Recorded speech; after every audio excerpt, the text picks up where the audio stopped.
Bonjour tout le monde, bienvenue à notre septième séance. Alors aujourd'hui on va essayer de voir ensemble comment on peut implémenter Site-to-Site VPN mais through a firewall, à travers un firewall. C'est-à-dire quoi?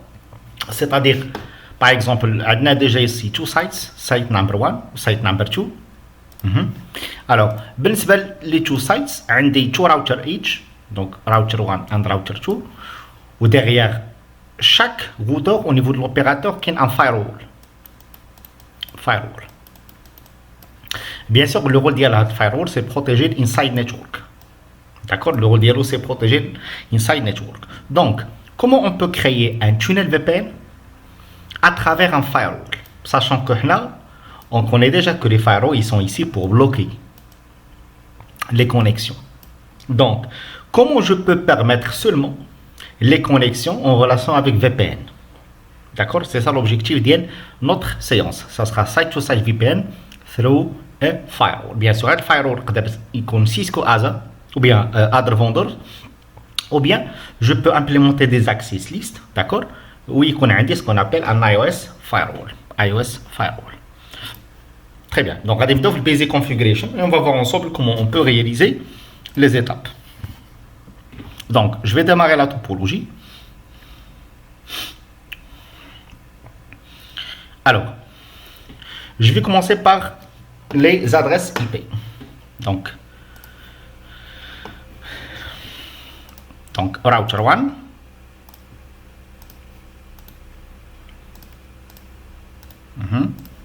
La première chose, je vais créer une interface loopback.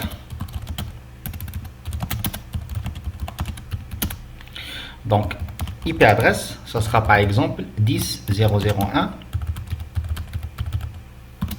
avec masque classé. Également, pour la face Ethernet 00, je vais donner l'adresse 192.168.1.1. Et pour router n'importe quel paquet, contactez votre Nexhop, les wall firewall bien. Donc ça sera 1.2. Très bien. Alors hostname age 1. Maintenant, on va passer pour la configuration du deuxième élément. C'est notre firewall R2. Donc, je vais agrandir.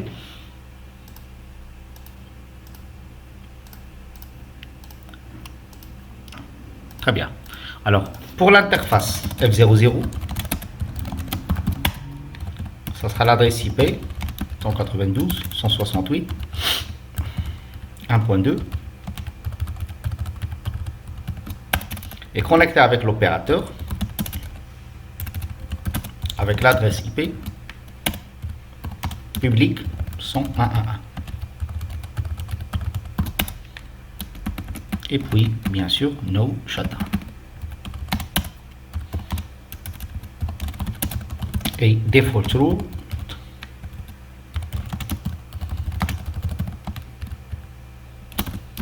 Donc contactez votre opérateur bien sûr. Nexhop c'est 112. Très bien. Maintenant l'ISP. Alors pour l'ISP bien sûr, je vais essayer de configurer les adresses IP pour les deux interfaces connectées aux deux each. Bien sûr, il est connecté avec each one à travers l'interface F0x0. Donc, automatiquement, ça sera le 101.1.2. Donc, shutdown est connecté avec each 2 avec 100, ça sera 222. No shutdown. Et je ne vais pas oublier de router vers 192.168.1.0. C'est juste pour pouvoir pinguer entre les piles. Alors, Nexhop, ça sera le 101.1.1. Et pour aller vers 2.0 Nexhop, ça sera le 2.2.1. Très bien. Donc, qu'est-ce que je vais ici? Bien sûr, j'ai déjà ici les adresses. On a ici 192.168 1.0/24. Ici. Alors, entre firewall et l'opérateur, on a 111/24. Alors, pour le deuxième segment, ça sera 2.2/24. Et bien sûr, entre firewall et le each, ça sera le 2, bien sûr. Donc, j'ai fait ici une route par défaut qui mène vers l'opérateur, pardon, qui mène vers le firewall. Au niveau de firewall, j'ai mis une route par défaut qui mène vers l'opérateur. Mais si j'arrive à pinguer, par exemple, ici, entre, par exemple, le peer ou le peer, automatiquement, lors de la réponse, l'ISP n'a aucune route pour pouvoir répondre à la subnet. C'est pour cela que je vais faire une route statique qui mène vers le subnet à travers le firewall et une deuxième route qui mène vers le network à travers le firewall pour pouvoir pinguer entre les peers d'IANA à travers le firewall. On a les deux routes que j'ai mis ici. La première route NextHop 1, deuxième route NextHop 2.2.1. Très bien. Alors, pour R4,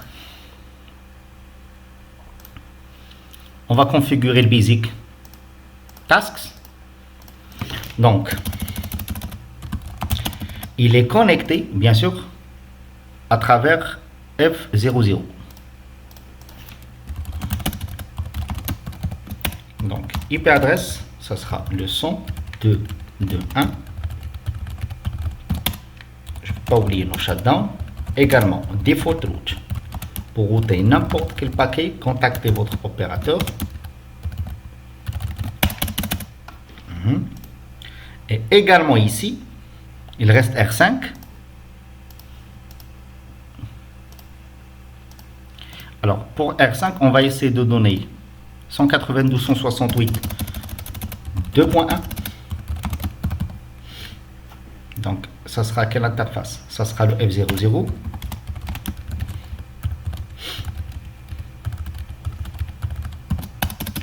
No shutdown. Et je ne vais pas oublier de créer une interface loopback.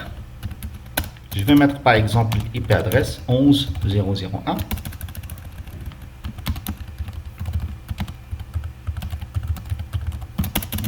Et également default route pour router n'importe quel paquet. Contactez votre NextHop, c'est le firewall. C'est 2.2.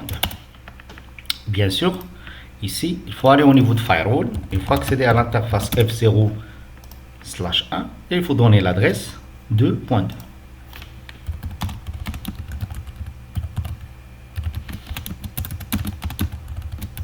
Et par la suite, on va essayer de nommer les devices. Alors, pour déjà R1, il est nommé each one. Pour R2, je vais nommer par exemple firewall number 1. Pour R4, ça sera firewall number 2.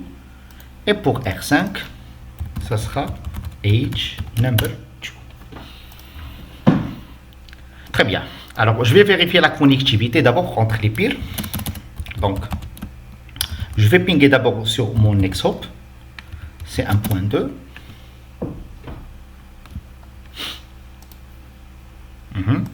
Alors, s'il y a un problème, je vais essayer de troubleshooter, bien sûr.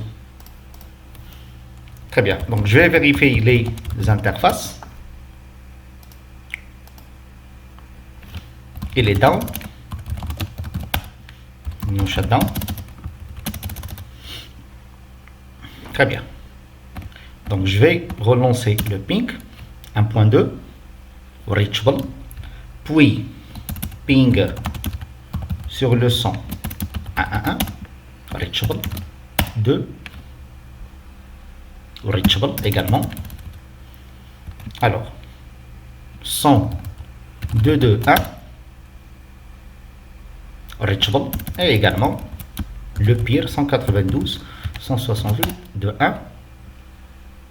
également reachable. Très bien. Donc j'ai déjà ici full connectivity between peer number 1 ou peer number 2. Sachant que j'ai déjà mis ici des interfaces loopback. La première interface loopback, c'est 10.0.0.1/24. Et bien sûr, la deuxième, c'est 11.0.0.1/24.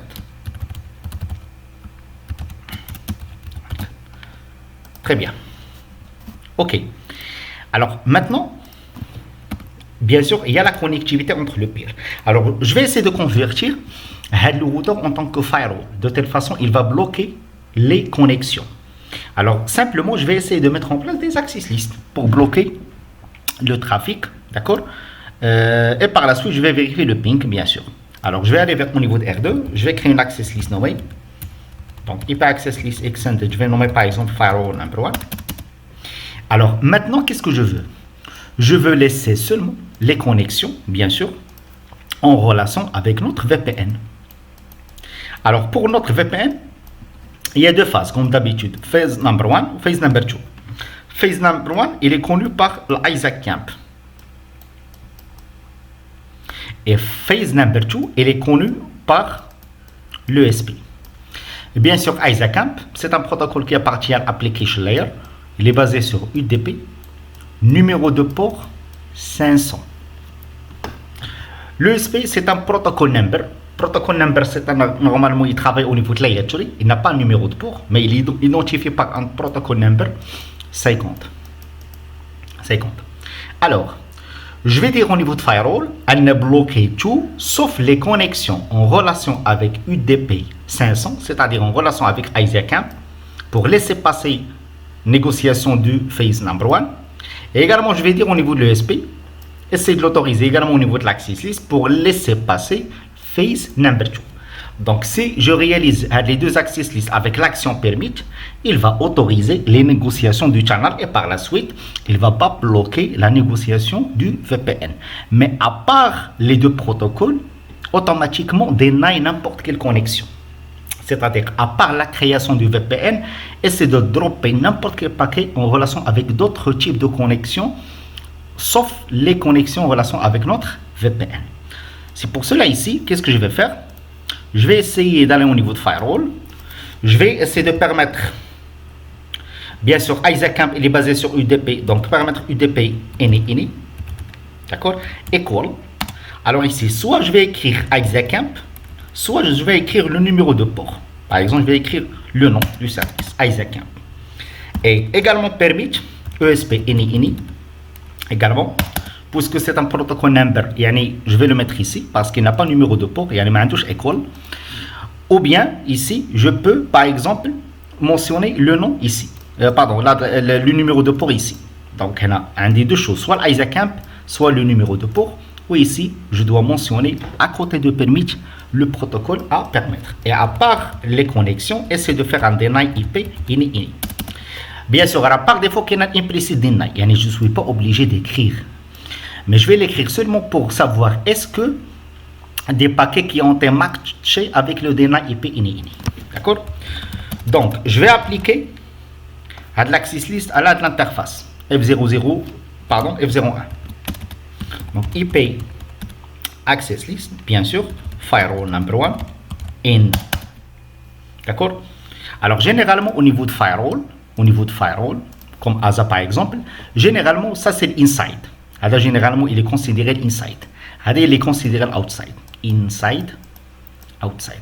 Généralement, les paquets provenant de inside, ils peuvent aller vers l'outside. C'est normal. L'inside, ça fait partie d'un réseau de confiance. Mais le retour sera sur le champ droppé par notre firewall.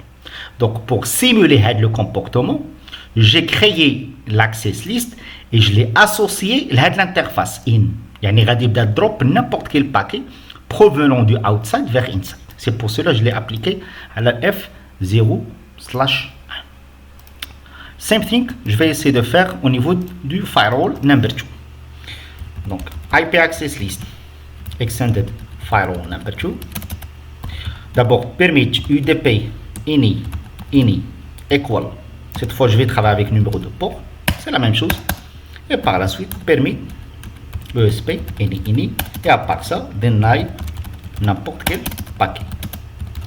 Je vais l'appliquer à l'interface F0/0. Donc IP access group. Donc firewall number 2 in. Très bien. Donc je vais vérifier show IP access list. And l'access list il fait 3 statements. Le permis UDP Isaac Camp, le permis ESP ini. Ça c'est phase number 1, phase number 2, et à part ça deny n'importe quel paquet. La même chose, show IP access list. D'accord? Ça au niveau du firewall, ça doit être R2. Voilà. Show IP access list. Également la même chose. Permit phase 1, permit phase 2, deny n'importe quel other packet. Très bien. Maintenant, au niveau de R1, si je vérifie de pinguer le pire, je ne vais pas avoir le pic. C'est normal parce que le firewall, maintenant, qu'est-ce qu'il bloque? Il bloque le retour. Il y en a déjà ici. J'ai laissé passer l'ISMP request, mais au niveau de l'ISMP replay, il a été bloqué parce qu'il ne correspond pas à un tunnel. Il y en a jusqu'à maintenant. On n'a pas encore créé notre channel. C'est pour cela, au niveau de firewall, si je fais par exemple show IP access list, je vais trouver quelques matches. Il a été droppé par notre statement deny IP ini. Très bien. Maintenant, qu'est-ce que je vais faire? Je vais travailler d'une façon normale. L'implémentation de la partie IPsec, je vais travailler avec SVTI, tunnel, peer-to-peer, SVTI. Donc, je vais commencer par phase number 1. Donc, je vais créer notre policy, crypto Isaac Camp policy number 1. For encryption, je vais utiliser l'AES. For, par exemple, hashing, je vais utiliser SHA, group 5, authentication, pre-shell. Crypto Isaac Camp key Cisco par exemple, et par la suite je dois mentionner l'adresse du peer 192.168.2.1. Crypto IPsec transform 7 je vais créer mon transform 7 et bien sûr je vais créer IPsec profile, crypto IPsec profile proof. Je vais déclarer à l'intérieur notre transform set et bien sûr l'interface channel 1. Je vais donner l'adresse IP par exemple 192.168.201 with default mask. Channel source, alors pour notre cas channel source ça sera F00 et channel destination ça sera le 2.1. Remarquez que j'ai déjà ici mentionné le peer qui est déjà derrière le firewall. Je ne dois pas mentionner l'adresse IP du firewall. Mais parce que je ne crée pas un tunnel entre le routeur entre firewall. C'est un tunnel entre les deux iOS routers. Router 1 et router 5. C'est pour cela que je dois mentionner comme channel source le nom de l'interface ou bien l'adresse IP du F00. Et channel destination, ça doit être l'adresse IP, bien sûr, du R5.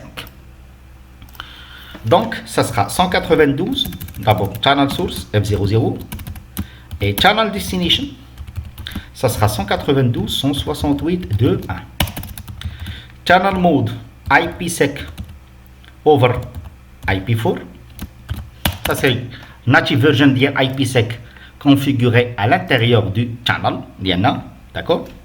Et bien sûr ici, channel mode, channel protection, IPsec profile, je vais déclarer mon profile, proof. Très bien, donc jusqu'à maintenant, show running interface channel 1, j'ai déjà l'adresse IP du channel. Channel source, il est bien mentionné, d'accord? Ça c'est F00. Channel destination c'est 2.1. Channel mode IPsec over IP4 et channel protection IPsec profile. Très bien, ça marche. Alors, je vais essayer de faire la même chose, mais avant ça, je vais essayer de configurer le routage.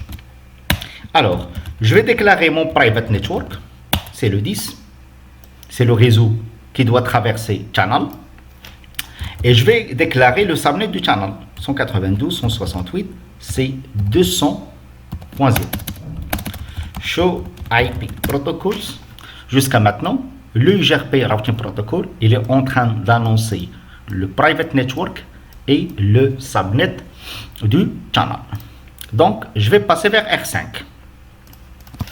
La même chose, Crypto Isaac Camp Policy number 1, je dois garder les mêmes paramètres. So, pour la partie encryption, j'ai utilisé l'AES. Pour le groupe, j'ai utilisé groupe number 5. Pour la partie hashing, j'ai utilisé le SHA. Et pour l'authentication, j'ai utilisé le pre-shared. Crypto Isaac Camp, qui c'est Cisco adresse, essaie de matcher le key avec 192.168.1.1. Crypto IPsec transform cette TS, j'ai utilisé l'ESP, AES et le SHA au niveau de intégrité. Crypto IPsec profile, j'ai déclaré à l'intérieur mon profile. Et déjà ici, je vais créer l'interface channel. Je vais donner une adresse IP de 5 subnet avec 200. Je vais choisir par exemple 202 with default mask. Channel source, ça sera le F00. Et channel destination, ça sera l'adresse IP de l'autre peer 192.168.1.1. Channel mode IPsec over IP4 et également channel protection, puis IPsec profile proof. Isaac Camp is on et je vais activer le routage router UGRP 1. Je vais déclarer le private network et je vais déclarer le network et can chauffe B channel, bien sûr. Donc c'est 192.168, ça sera le 200, bien sûr, 0. Automatiquement, غادي يطلع ليا neighborship, غادي يطلع لي bien neighborship. D'accord? Je peux vérifier, d'accord? En FR1, affichez-moi mes voisins UGRP. Galiara, je connais un voisin, les 192.168.201, ou pour l'annoncer ou bien pour l'atteindre, il faut traverser l'interface Channel 1. Bien sûr, là j'ai créé ici une interface VTI, et bien sûr, ça sera notre channel. Bien sûr, c'est un schéma explicatif, mais réellement, on passe via l'opérateur. D'accord? Mais pour expliquer, c'est comme Directly Connected Interface. On a déjà le subnet, c'est 200.0/24. Très bien. Maintenant, je vais vérifier le ping. N'oubliez pas que j'ai créé déjà une access list qui bloque n'importe quelle chose. C'est-à-dire, pour moi, le ping, il est basé sur le protocole ICMP. Donc, d'après l'access list d'IANA, qu'est-ce qu'on a autorisé? On a autorisé l'Isaac Camp, on a autorisé le protocole ESP, et pour l'autre, deny. ICMP, un simple ICMP, ça fait partie de deny. D'accord? Mais remarquez, normalement, qu'est-ce qu'il va faire? Lorsque je vais lancer un ping, من first peer vers second peer. C'est de... Pardon? Mais je vais lancer un ping vers l'autre, c'est-à-dire vers le réseau derrière. Le réseau derrière, c'est 11. C'est 11. 11.0.0.1. Alors, ça marche le ping. Pourquoi ça marche? Parce que tout simplement, qu'est-ce qu'il a fait? Normalement, puisque le tunnel il est déjà créé, ma page qui un simple paquet ICMP comme ça. Mais puisqu'il va traverser le channel, ICMP va être encapsulé dans l'ESP. Et puisqu'on a autorisé l'ESP ici, qui est le ping 12. Remarquez, le firewall, il ne bloque pas les communications parce que n'importe quelle communication sera encapsulée au niveau du protocole ESP. Et déjà ici, j'ai pu permettre le protocole ESP. Permit UDP in. C'est pour cela, il a l'access list. Regardez des matches. C'est-à-dire là déjà, il a rencontré des paquets qui correspondent à Isaac Camp ou des paquets qui correspondent à l'ESP. Des paquets qui correspondent à Isaac Camp, la phase de négociation, phase number 1, pour négocier le VPN, bien là, d'accord. Ou bien les data qui sera encapsulée au niveau de l'ESP, il va incrémenter les matches. C'est pour cela qu'il a out le ping, d'accord. On va dire un nombre de ping avec repeat par exemple 100. Donc jusqu'à maintenant, un paquet ICP maintenant, il est encapsulé au niveau de l'ESP. C'est pour cela il a out vérifié l'access ديالي. Remarquez, شحال طلع عندي هنا؟ طلع عندي ب 160. C'est-à-dire normalement, n'importe quelle communication, même l'ICMP ديالنا sera encapsulé au niveau de l'ESP, ou bien sûr l'action j'ai choisi permit. D'accord. Mais à part les choses qui vont passer via channel, automatiquement يكون عندي deny. automatiquement غادي يكون عندي deny. donc اي حاجه ما كدوش من channel ديالي, c'est-à-dire من intrinsic traffic اللي هو le 10 et le 11, automatiquement j'aurai pas le ping. C'est pour cela lorsque je vais pinguer elle est le pire, voilà, remarquez déjà, je vais pinguer la de 1, automatiquement il va pas pinguer. Pourquoi? Parce que normalement le ping il passe pas via channel. Qu'est-ce qu'on a déclaré au niveau de l'UJRP? Remarquez, il a les show IP route. Attendez كيفاش كنشوف هذا النيتورك 2.0. Pardon. Avec default mask. D'accord. شنو قال لي؟ ما كاينش indutable. علاش ما كاينش indutable؟